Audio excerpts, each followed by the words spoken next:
Хүн шиг амьдрахад ус шиг хөгжих бид юунаас эхлэх ёстой? За нэгдүгээр асуудал нь бол төртэй холбоотой бизнес цэцгэлдэг ийм л тогтолцоор орж байна. Ягаад ч ингэж хариуцлага гэдэг юм нийгэмд байхгүй бол хизээч бид нар хүн шиг амьдарч чадахгүй юм биш үү гэж боддог. Тухайлбал өнөөдөр Монголын эдийн засгийн бүтцийг аваад үзье. авиргалын үзүүлэлтээрээ бид сүүлс бичиж байгаа л та. Энийг ардын байгаа цагт хийхгүй. Би нэг хатуу хэлнэ шүү. Яг л ардын нам өөрөө энэ системийг бий болгосон. Дахиад хэлнэ. Авилга. Энэ системээ хизээш нураахгүй шүү дээ. Аав нь мөнгөтэй бол хүүний хурлын гишүүн болно гэж явж байна. Энэ улсад маш олон хүний дургу хүрдэг маш олон асуудал байна. Түүнээс эдийн засгийн хувьсгалын бас нэг нөгөө тал нь юу гэхээр ерөөсөө хүн сурталтай тэмцэх.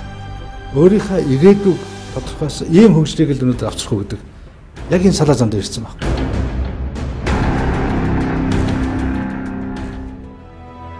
Их зүйн шинжилгээ хийхгүйгээр бид эдийн засгийн өсрөнгөө хөгжлийн талаар яриад чирэх үзье. Яг одоогоос 22 жилийн өмнө салхисан ардчлалын салхи бид бүхэнд ардчлал бас эрхчлөө шудрах усыг хэлсэн. Тэгвэл өнөөдөр нэг цаг нэг минут тутамд монгол хүний эрхчлөө өргөж хүндэгддэг. Үүнтэйгээ монголчууд эвдрэг амьдрах нь энгийн үзүүлэлт болсон. Монгол хүн яавал ажилтаа, орлоготой, аюулгүй орчинд амьдрах вэ гэсэн асуултын хариулт нь энэ нэвтрүүлэг хариулах болно. Эдийн засгийн хувьсгал гэж арчилсан нам маш том хөтөлбөр зарласан. Тэгээ энэ хөтөлбөрийн ер нь зорилго нь юу байсан бэ? Тэгээ энэ эдийн засгийн хувьсгалыг яагаад хийх болсон бэ? Яг нь ер нь давчхантай хэлцгэд Монголын эдийн засгийн аюулгүй байдал ингээ бүрэн алдагдаад баялагын хуваарлтыг шударга явуулъя. Монгол улс хэдийгээр маш их баялагтаач тэр баялаг нь энэ улстай энэ ард түмэндээ шингэх биш. Өнөөдрийн байдлыг бүгд мэдж байгаа. Хэн ч тайлбарлах хэрэггүй. Гадны одоо галаасаа түнтэлэх гэдэг юм. Ийм буруу замаар орцсон. Энэ өсөлтийн эдийн засаг маань хүндээ наалдаж байна. Энэ эдийн засгийн өсөлт Тодорхой төвшөнд одоо цаашаага бүх салбартаа жиг түүж боломж байна уу гэсэн ийм асуудал биднэрт тавигдчих. айл гэрд очихгүй байгаа үндсэн шалтгаан бол төрийн оролцоо маш өндөр байна. Монгол хүмүүс өөрсдийн бизнестэй өмч хөрөнгөтэй болох тэр орон зайн дээр төр их томроод тэлээд байна. Цөөнх нь хөлжөд байна. Энэ их өндөр оролцоогоор тэр өрх гэрд очиж байгаа эдийн засгийн өсөлтийг замаас нь булгаалаад. Тэгээд тэр төрд чинь төрд хамаатай, дарга нартай хамаатай хэсэг бүлэг бизнесийн бүлэглэлүүд дэлгэн үйлчилсэн бодлого тэнд яваад байна. Хоёрдугаарт нь бол бид нэр хүн хувийн өмчтэй байж болно гэд хэлчихсэн байгаа боловч тэр хувийн өмчийн дээрэмдэж явждаг биш тийм ээ. Хамгийн том булгаа бол банкны зээлийн хүү. Тэрнийх нь үн цэнийг унгаагаад байдаг биш. Харин ч одоо тэрийг баталгаажуулж өгдөг. Үн цэнийг одоо өдрөөс өдөрт нэмэгдүүлж байдаг. Тэр бодлогыг бол одоо болтол хэрэгжүүлж чадахгүй байгаа байхгүй. Энийг бол өөрсдөө нь хувьсгал хийхээс өөр байна.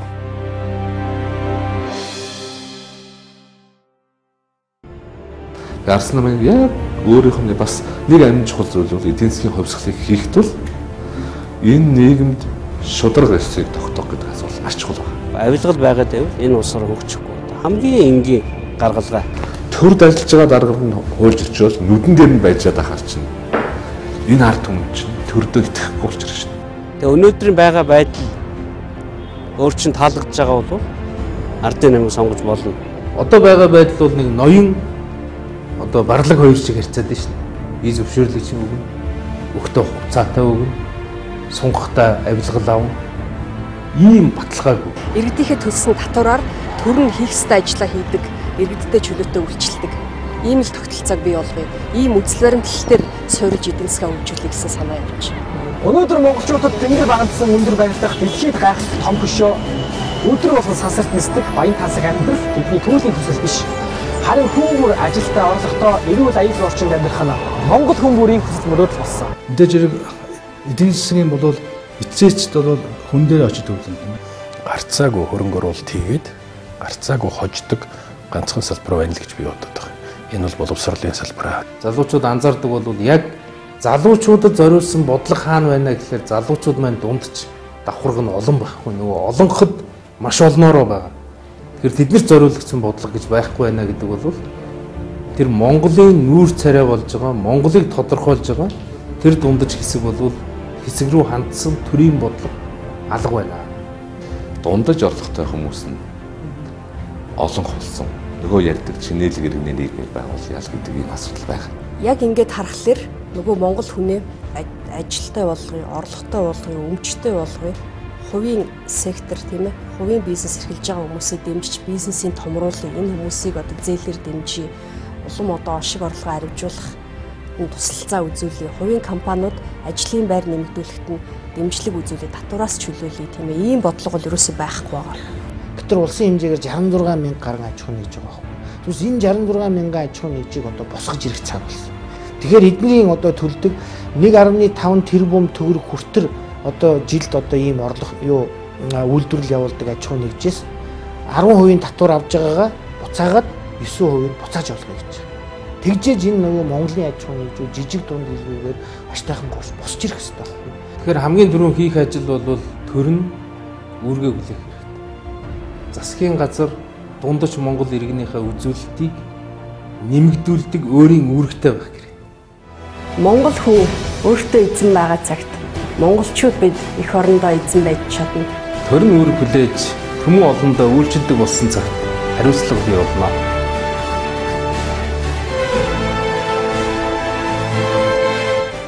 Энэ бүх эдийн засгаас орж ирж байгаа орлого бол эдийн засгийн эрчимтэй хөгжлийг бий болгож байгаа энэ орлогууд буцаад хүндээ нэлцэх л байна. Яг Монгол хүн дээр наалдаж бууж байгаа юм айгүй бага болсон. Энийг өнөөдөр бид өөрчлөх нь бол яг нарсан нам хүнээсээ эхэлж бодгоно явах хэрэгтэй тийм ээ. Хуулиуд бол байгаад байгаа. Хуулийг хэрэгжүүлдэг засгийн газартаа болно. Шудраг хуулийг гаргадаг улсын хуртаа болно.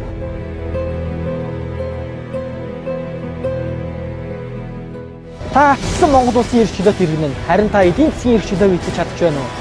Монгол хүнд эдийн засгийн эрх чөлөөг олгох цаг нь болсон. Харин тэрхүү эдийн засгийн эрх чөлөөг олгохоор ардчилсан нам эдийн засгийн хувьсгал аяныг эхлүүлсэн. Манай ард түмэн ам ажлын нэгдлийг нь хангасан, амснаа биелүүлж чаддаг бүс төрийн хариуцлагатай хүчнийг энэ сонгуульд сонгох нь дамжиггүй.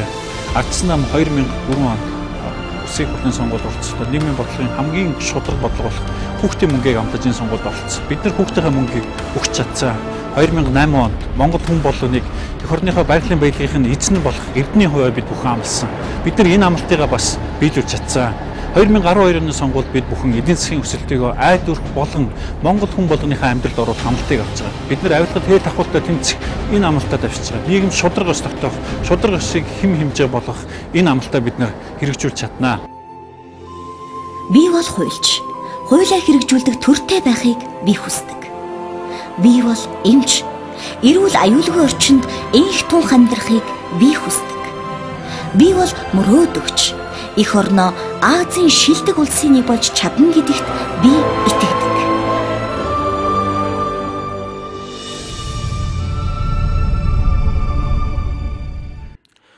Би айлын 8 дахь хүүхэд, 5 эгч, 2 ахтай. Бид их олоолаа өссөн.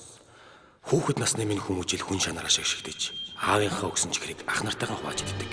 Олоолаа идсэн чихрийн амт одоо ч надад амтагддаг. Ах нартаа шоглуулж исэн хүүхэд нас минь арын хаалга гэж мэдэхгүй. Авьяас чадвар хоёртон итгэдэг болгосон юм. Эхлээ зүгээр л үг байдаг.